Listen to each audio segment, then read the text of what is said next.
Hello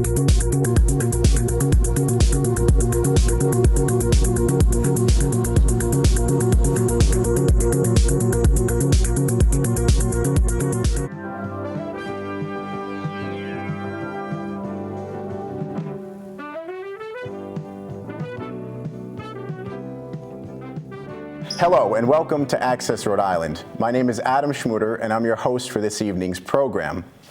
Rhode Island is the 7th highest rate of drug overdose fatalities in the country. More Rhode Islanders die from drug overdose than car crashes, arson, and homicide combined. With us tonight is PharmD Candidate Alex Goldman from the University of Rhode Island. Alex, thanks for coming in, and I look forward to talking about these pressing topics. Thank you, Adam. It's a pleasure being here tonight, and I look forward to it as well. So, Alex, preventing drug abuse is one of the Surgeon General's most pressing national priorities. What are pharmacists advocating for in order to manage and ultimately decrease death from accidental overdose? The huge thing in Rhode Island right now that pharmacists are advocating for is naloxone. Naloxone is a reversal agent for opiate overdose. That means it can be used on a person who is overdosing from a drug like heroin or OxyContin, and it will reverse the overdose. When that overdose gets reversed, the person can then breathe again on their own, preventing an unnecessary death. And this is huge for us in Rhode Island, again, because we are leading the nation in this tragedy of preventable deaths. So some view naloxone as a miracle drug. Could you tell us what it does? Absolutely. Naloxone is a reversal agent, and I came up with an analogy for you to help you understand a little bit better how it works. So it actually displaces the opiate drug from its receptor. And what that means in the analogy, I think of like a game of musical chairs, right? And heroin, or the opiate, is occupying all the chairs, causing the drug's effects. When you administer naloxone, naloxone comes in, throws the opiate out of the chair, sits down, and doesn't get up, completely blocking it from working. And this can actually reverse the effects of respiratory depression, which means a person is no longer breathing. They're not getting enough oxygen to their brain, and they eventually die. So is this effect almost rapid? Is there an immediate recovery of the person that is overdosed? Absolutely. One of the best things about naloxone, also known as the brand name Narcan, is that it works in about 90 seconds. And the person will be breathing again on their own. They'll come out of a coma-like state. And it is important for a person to administer rescue breaths as well. This is a serious accomplishment for medicine, I would say. You know, there's so many deaths per year in the United States from drug overdose, with rising numbers for teenagers who actually, you know, they used to say that other softer drugs were the gateway, but in many cases, overuse of prescription medications has now become that new gateway. Drugs which are supposed to be used for treating pain and post-surgery are now being used simply recreationally, and it builds an addiction. Could you tell us your thoughts on drug addiction? I would like to talk about that for sure. So addiction is actually a very complex neurobiological disease or disorder, and it's characterized by compulsion. But before someone gets addicted to a drug, they need to abuse it first. So abuse leads to addiction. The issue with these prescribed painkillers, the opiate painkillers, is that they're often abused. And abuse could mean taking more than is prescribed for you, taking too much of the drug, taking someone else's drug that isn't prescribed to you. And unfortunately, it just keeps happening way too much, especially with young people. High school students are abusing them. So it creates a massive issue because some of these people are prone to develop an addiction where they can't go a day without the drug. It becomes necessary for them to get the drug and use the drug over and over again. There's a problem economically, I'd say, as well. For example, the prices of a prescription medication is significantly higher than that of obtaining opiates like heroin or oxycodone. So when these individuals can't afford to buy these prescriptions, they'll turn to this because it's cheaper. But when they do have the opportunity to buy these drugs from friends or on the street, how do we make sure that those who have prescriptions are the only ones who receive this medical care, and it doesn't fall into the hands of those who really shouldn't be using it? That's a very great question. I think one of the most important things that a pharmacist can do is tell patients being prescribed this medicine to keep it locked up before they dispense it. Because most of the time, people start by actually getting the opiate drugs for free. They'll steal it from a family member, or it'll actually be given to them by a friend.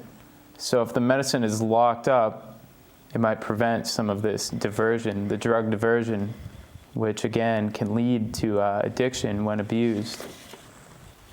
So using naloxone, right, we're able to prevent a person from dying if they're overdosed. And that's really encouraging, especially since it's maybe a mother's son. And on a very individual level, it's significantly important that this drug, if it's available, to be used. But does it end there? Are we really salvaging the person's life? Or could we really say that once this drug's administered, that they're on a road to recovery? I think it could be a start. So naloxone, it will treat an acute overdose, but it won't cure addiction, unfortunately. It can save a person's life who may have died from an overdose, but that person needs to go on and seek treatment, special, high quality, and affordable treatment that will be effective in the long run. There are many recovery programs nowadays, but not all of them will work. And sometimes people will go to one, they'll get clean, and unfortunately relapse within maybe 5 days of leaving, and their tolerance is no longer existent, which can lead to a deadly overdose. I think it's very important for Rhode Island to focus on treatment programs and social support programs like Narcotics Anonymous.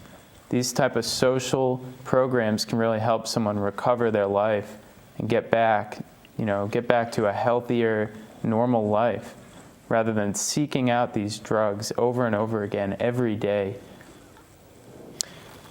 Over 20 states have passed a Good Samaritan Act. Do you think that this approach is sufficient? I think they absolutely should. And I know with other accidents, for example, with a motor vehicle accident, if you perform CPR on someone and they don't die, or they don't make it, they pass away, you may be protected from the law, and you won't be punished for trying to save a person's life. Currently in Rhode Island, there is a special Good Samaritan law aimed at people who administer naloxone to a friend or family member. And the law is in effect until July 1st of 2015, so it's on its way out. I think it's important to renew this law. And the law states that if someone, a close friend or family member that you know, is overdosing at the time, and you administer naloxone to them, and they end up getting hurt permanently or even die, you are exempt from being in trouble with the law, especially in regard to drug paraphernalia.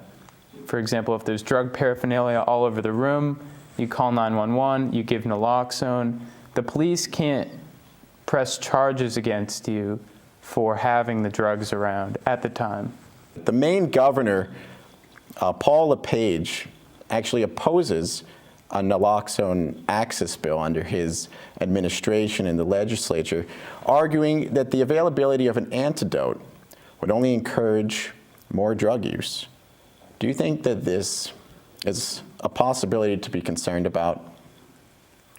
It is definitely a concern that a lot of people have. People think, oh, naloxone's around, it'll be fine, nothing bad could happen to me. That might be a thought, but so far, since this inception of the program in various states, which has been going on about 3 years now on average in most states, we've seen so many lives be saved from dangerous overdose from opiates. And my colleagues and I, we truly believe the benefit of saving a person's life outweighs any risk of increased overdose.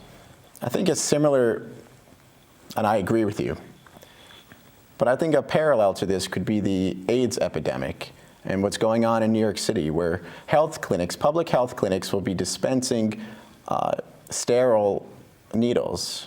They don't ask questions, but if you ask for one of these needles, they'll give it to you. And it's not that they're encouraging drug use, but it's a way for public health to prevent the spread of AIDS and HIV. So when I hear the Maine governor, oppose this, I'm really questioning, is he looking at the bigger picture of this? When it comes down to saving a life, doesn't that take the forefront, the immediate forefront in the eyes of the family, the individual, and the neighborhoods around them? I'd have to agree with you on that one. So there's definitely a stigma associated with drug addictions, especially opiates, like heroin. Can you tell us your perspectives on these drug addictions and on the stigma attached to it? Absolutely. So there is a huge stigma right now, especially with opiate use, abuse, and overdose, and addiction. And it's not limited to just opiates, it's every drug, and even alcohol too. There can be stigmas when someone becomes addicted. It's important to realize someone who's addicted has a complex disease and they need help. They need medical help, they need psychological help. Unfortunately, with the current legislature, they're treated as criminals at times. But really, these people are fathers, mothers, sons, daughters, beloved family members and friends, and they're being criminalized for this behavior, which can really impede with treatment. What these people need is treatment. And I think that if the state could allocate more budget into treating rather than imprisoning, it could do a great deal of help for these people. Well, nobody wants to see people who need help go to jail. And not to mention that it really inhibits their opportunities for later in life, like getting a job, going to college. Just daily functions are significantly limited when they're treated as criminals. Now, that's not to say that distributors or dealers, right, that could be means for keeping it illegal. That's a pretty significant crime against society. But the people that are the victims of the addiction, not to mention they're exploited and taken advantage of. But there are other countries that are out there. I think of Portugal.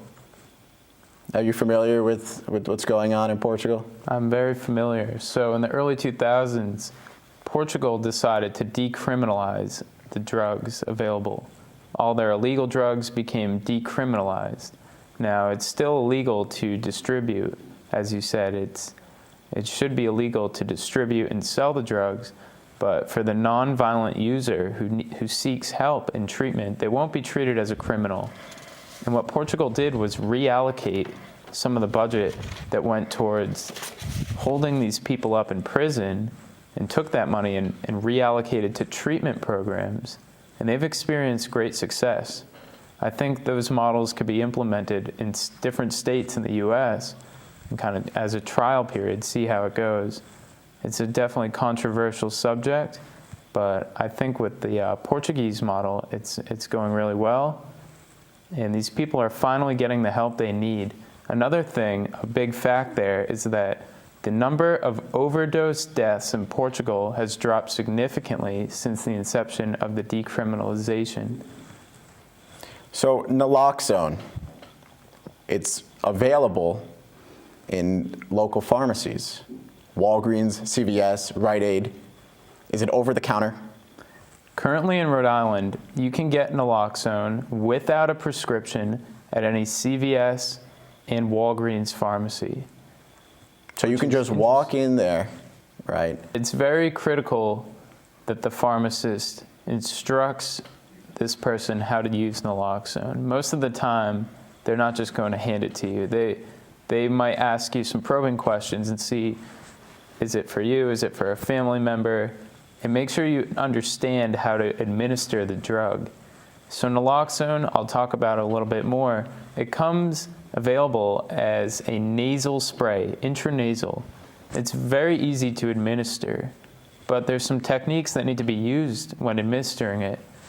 So if someone identified a family member overdosed on the couch and they're not responding, they wouldn't wake up, and they knew they overdosed, they could administer naloxone in their nose intranasally with this spray, and then they could give some rescue breaths, and that could actually help the person who overdosed start breathing again on their own and maybe come out, snap out of it, and regain consciousness. All the while, they would call 911 before any of this happened to get help immediately. So by the time the person's being revived, so to speak, help's on the way. I see. So what if someone is rehabilitated for different reasons? Reasons from an entirely different medical perspective, that they're unconscious and not breathing. If they're administered naloxone, is there a chance of any dangers and unsafe results? One of the great things about naloxone is that it doesn't actually have any activity on its own. For example, if I administered it to you right now, you wouldn't get high or you wouldn't experience any effects like that. It simply blocks and reverses opiates. And the drug, it's very safe. It doesn't really have any side effects. When someone who's overdosing gets naloxone, they may be a little agitated and confused when they regain consciousness. That's why it's so important to call 911 if you think a family member or friend's experiencing that overdose. And part of it is actually identifying the overdose. That's the first step. If someone maybe had syringes around them or was holding a bottle of the pills, the opiate pill, then you would know it's an overdose versus something else. You might not be sure. But there's really no harm to administering the drug. I'd like to thank you very much, Alex, for coming in and for all the work you're doing at the University of Rhode Island. We wish you much success in the pharmacy program and in later endeavors. And to our viewers, this is Access Rhode Island. I'm Adam Schmuter, and we look forward to seeing you next time.